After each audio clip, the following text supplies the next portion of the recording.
Hey everyone, welcome back to 25 Sweetpeas. Today I wanted to do another kind of simplistic, like Christmassy design. So I've gone with some Christmas garland moons. So we've seen kind of this moon trend over the past few years on different designs where a lot of people do like colors in the moons instead of like a French tip. So I kind of did the same concept but with a Christmas garland. So I'm starting off with this really fun polish by Glaze. This one is called Don't Be a Snowflake and it came out a few years ago.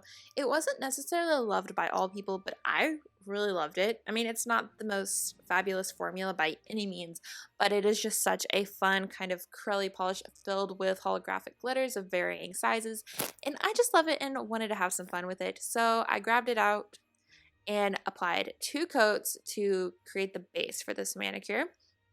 And of course you could use any white, you could use any glitter, whatever you want. I just thought the white and the green would pop nicely.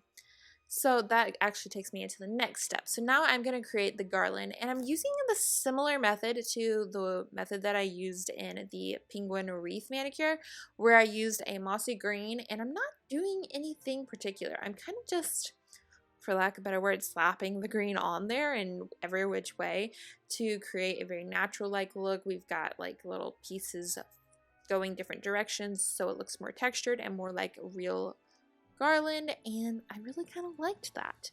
So I'm going to continue this until I'm content with the overall fullness, and I'm also going to do this on all of my other nails. Of course, you could do this as just a one nail accent design if you wanted.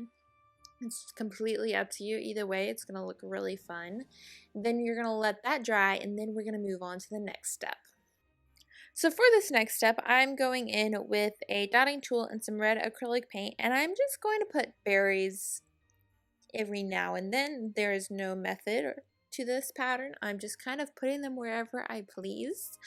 And then I'm going to let that dry, and we're going to go in with the same thing I've kind of done on every manicure that I've included berries on, where I put a little white shine line, which I feel like really makes the manicure and makes the red spot look like a berry and not just a red spot.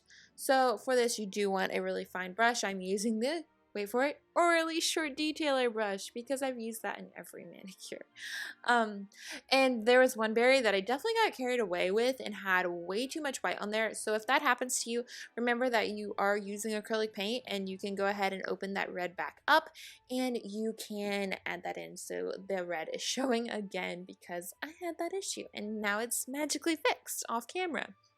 But then it is time to put on your choice of top coat. I did it. Bleh.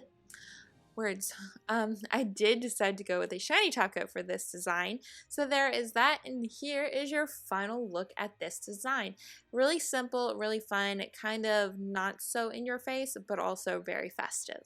So that is it for day 21. I hope y'all have enjoyed it. Thank you so much for watching, and I can't believe how close we are getting to towards the end, and I'm just so excited everybody has been enjoying it, and I totally appreciate every comment and every like, and it's just been so much fun. So thank you so much for joining me on Nailmas, and I will see you back here tomorrow. Bye!